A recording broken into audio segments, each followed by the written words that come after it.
Hi folks, welcome back to Geeks. I'm your host, Kurt Wiegel. It's no secret that Dungeons & Dragons, back in its infancy,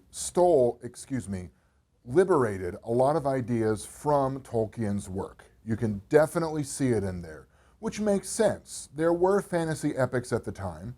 I'm thinking about Jordan, I'm thinking about Moorcock, and Tolkien kind of reigns above them all, principally because I think he was the most famous of them. So there's a lot of Tolkien in D&D, and there have been a lot of attempts to put Tolkien into Dungeons & Dragons over the years. Now, however, it's actually been accomplished. Today we're going to be talking about Adventures in Middle-earth. Now, I need to put a couple caveats at the beginning of this episode. One, this is going to be a long one, ladies and gentlemen. That's what she said. Stop it. And this will take a little bit to talk about. There's a lot that's new in here. It's not bog standard D&D with just a Tolkien glaze over it. There's been a lot of redoing of rules and additions in here that we need to talk about. Secondly, this is the player's guide. This is half of the game. The GM's guide, or rather the lore master's guide, as they call it in this game, isn't available yet. It's still in development at the time of this filming. So I want to warn you about that too. There's going to be a lot of things that I just don't know the answer to, like how leveling up works, how experience works, etc. Thirdly, this being an open game license book, this does require the possession or at least an intimate understanding of the rules from the Player's Handbook of Dungeons & Dragons 5th. Finally, and this is the one that's going to make you turn off the window and want to crucify me, I am not the biggest fan of Tolkien's work. Sorry, you can throw stuff at the screen now. It's just not for me. His writing style, his descriptions, it's just not my cup of tea. That's not a good or a bad thing. It's simply a statement. I respect what he does. I respect what he wrote. I respect the people that love his work. It's just not my thing. But that being said, I still think I can judge this game on its own merits. For the record, I was always more of a Robert E. Howard fan, Michael Moorcock and Fritz Leiber, than I was Tolkien. Maybe that says something about my personality. But this isn't about them. This is about Tolkien's Dungeons & Dragons. Adventures in Middle-earth Player's Guide. All right, folks. What we have here is, I hesitate to call it a port over of the One Ring. But there's a lot of the One Ring in here. Clearly, they had to make a lot of new rules for it because this isn't using that engine. But a lot of the art has carried over. A lot of the concepts have carried over. So if you have the One Ring and you're flipping through this and you're going, this looks familiar, there's a reason for that. Now, the book opens up with a lot of geography, background, and history. This assumes that you are playing in a very specific area of Middle-earth, which is around the Mirkwood, Misty Mountains area, over to and including Bree. That doesn't mean that you can't expand into other areas, it's just the book doesn't specifically cover that. I'm going to dive right into character generation because that's where I think things get interesting. I have to wear reading glasses now. Ladies and gentlemen, my only advice to you, don't get old. Character generation comes principally from the culture from which you are raised. For example, there are 8 different kinds of human in this. Each one gives you slightly different bonuses and widgets.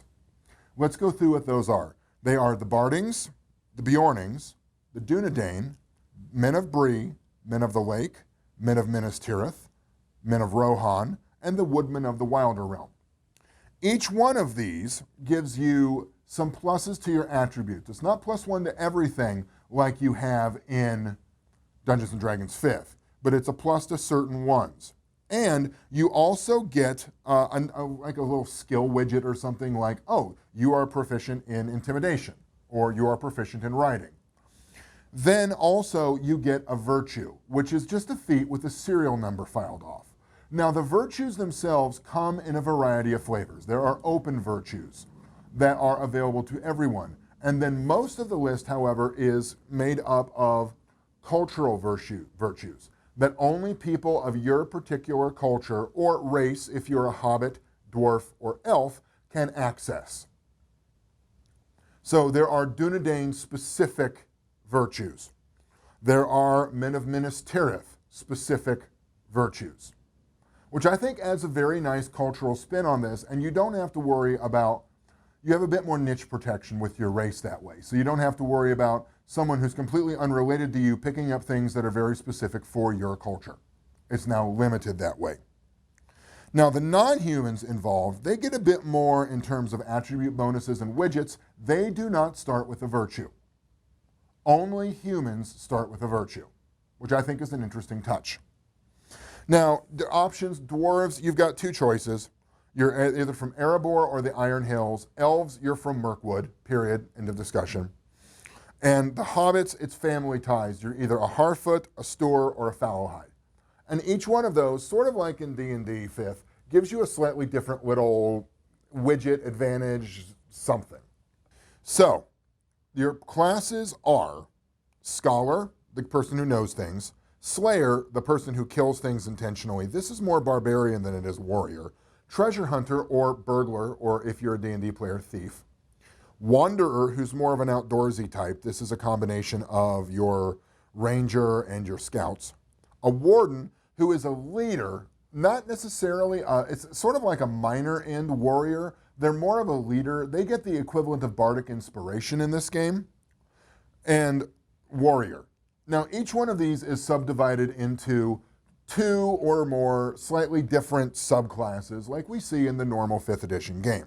For example, with Slayer, your barbarian type, you either have a rider who is on who fights on a horse, or I suppose if you're playing a goblin, you could fight on a warg, or foe hammer, just I kill my enemies badly and only leave behind chunky salsa.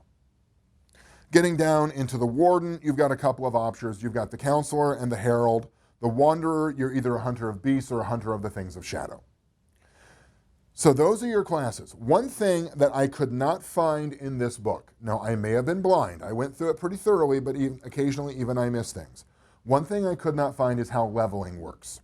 You're definitely leveled, but I'm not quite sure if your leveling is based on the number of adventures you have and the things you accomplish, or if it is more on the level of XP. My gut tells me this is not going to be an XP heavy game.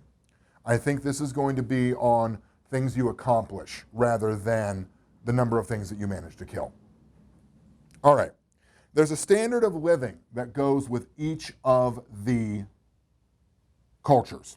And those are poor, frugal, martial, prosperous, and rich. Of those help you determine your starting equipment. If you're poor, you don't get a lot. If you're rich, you get more. Martial's kind of in the middle. That is a standard of living, or people who are used to being under constant threat. So those might be a bit more heavy on the weapons than it would be, say, fine furs and signet rings. There are also backgrounds for each of your characters. Now, these backgrounds sort of describe what you were before you started adventuring. They are fundamentally different than the ones we've seen in previous games. The backgrounds here include things like Loyal Servant, where you get trained in a couple skills and you get a special feature. There's also Doomed to Die. Boy, that's a cheery one. Driven from Home, all the way down to things like Fallen Scion and, sorry, pardon me as I read, Hunted by Shadow. This is the one thing I forgot to write down in my notes. Now, after that you get equipment. Honestly, it's nothing exciting. It's an equipment list. They rename a couple things. Okay, no big deal. The one that is interesting, though, are heirlooms from your culture, which you cannot just buy. You have to get those either through adventuring, role-playing, or buying the virtue that allows you to have them. Where the train really goes down a different track now is in the journeying portion of the adventure. Now, the journeying is, like they say, getting there is half the fun. Getting there is half of the adventure. What is not entirely clear to me as I read through this is the journey itself the adventure that you have for the players, or is the journey itself getting to the adventure that you have for the players? I think these sorts of things are going to be described in the Lore Master's Guide when it comes out. From this, I wasn't quite able to tell. If someone knows this off the top of their head, please feel free to comment below, because I think it'd be interesting for people to know about. Now, the journeys consist of 3 phases: embarking, the rising adventure, which is the trip itself, and arrival at wherever you're going to go. Arrival is sort of your end point, which makes me think that that is getting to the adventure. But it's getting there and the things that can happen to you in the middle that become interesting. So let's talk about the embarking. When you get ready to go, it's people decide what they need, equipment, power, getting the stuff they need, saying goodbye to their loved ones, writing letters, etc.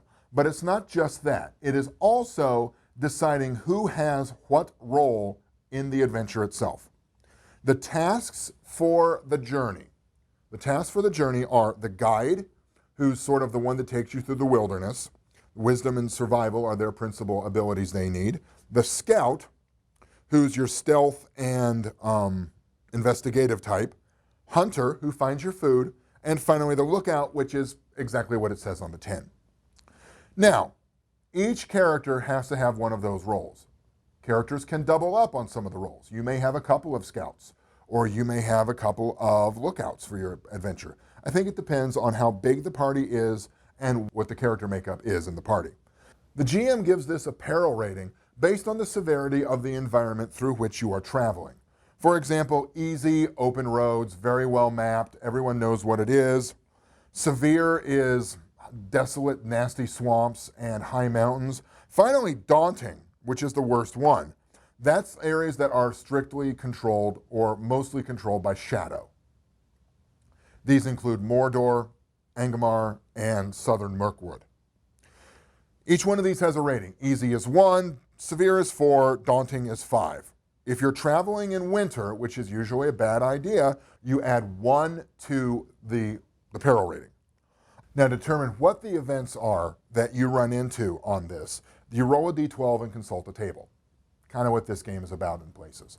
But what you do is you roll that d12 and then you modify it by things that happen on the embarkation or the first part of the adventure. You add 2, you subtract 2, different things can happen. On this table, lower is better. For example, 1 is a chance encounter with other people, other adventuring parties, Tom Bombadil, etc. 2, you find more food. 11, you find an enemy abroad, you run into a raving horde of orcs or nasty things. And then 12 or above, many meetings and fly, you fools. This is where the wheels come off the wagon.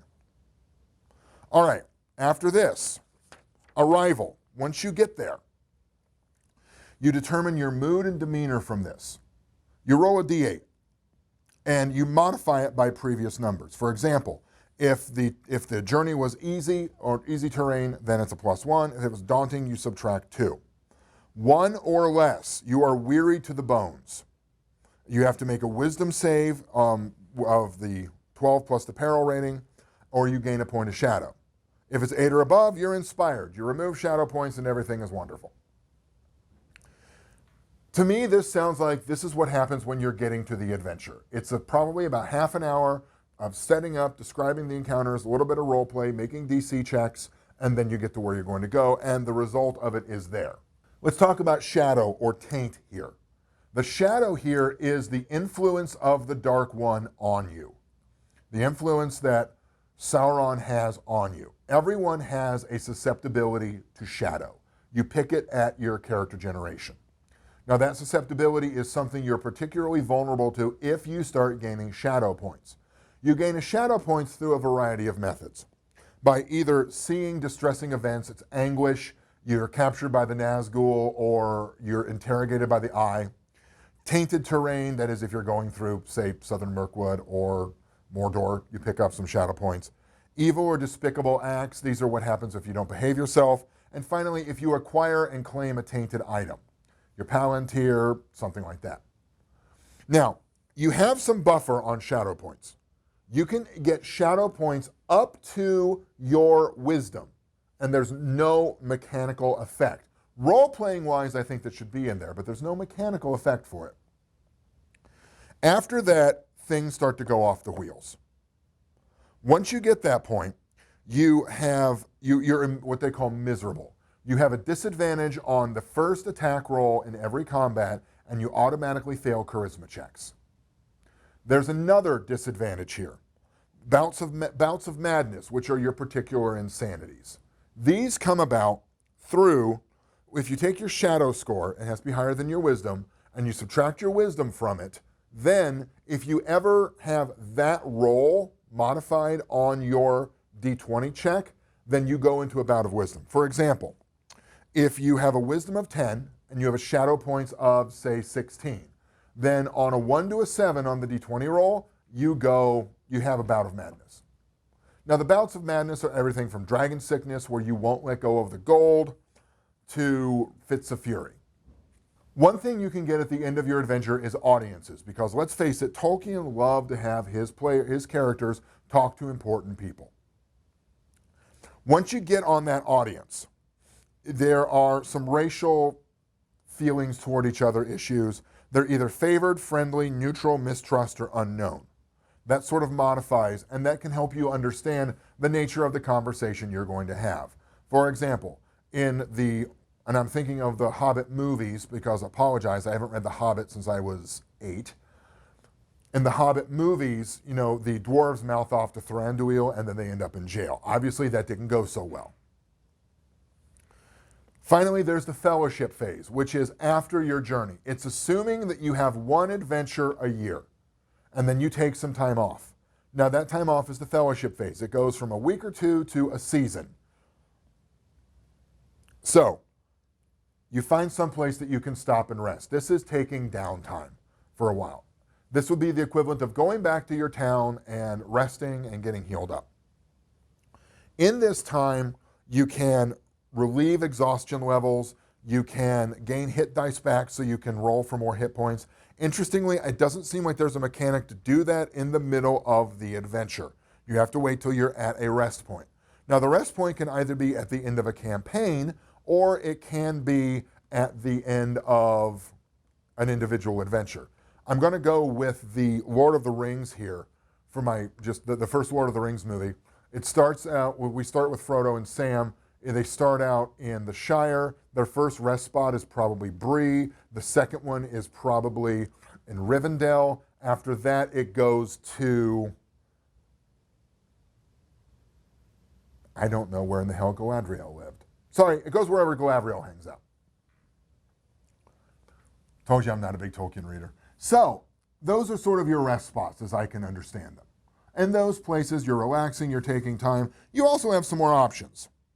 You can rest and recover, and you can recover conditions that don't immediately go away, like blinded, deafened, etc. Or you can go into undertakings in which basically you get a new virtue, like training, or you can gain audiences, gain letters of intent. You can get all kinds of good stuff from that. The book ends with some example characters from different races and a nice index, and some nice charts at the back that kind of summarize all the changes here. Do I like this product? Yes, a lot. Even though I'm not a big fan of Tolkien or his works, I think this is a really, really solid product. I think it's well put together. I think the rules changes they have made are very thoughtful and very interesting. I also think that, not being a Tolkien fan, could I lift this out and throw parts of it into my D&D game? With a little bit of surgery, yes, I can.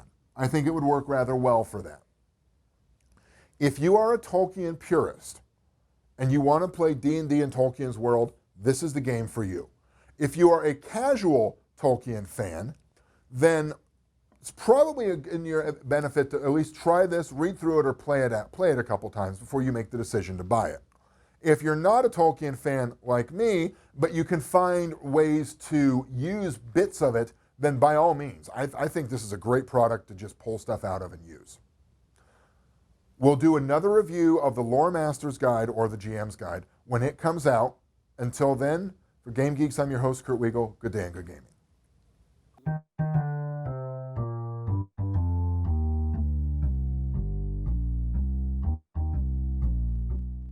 Lothlorien. She lives in fucking Lothlorien. Remembered it.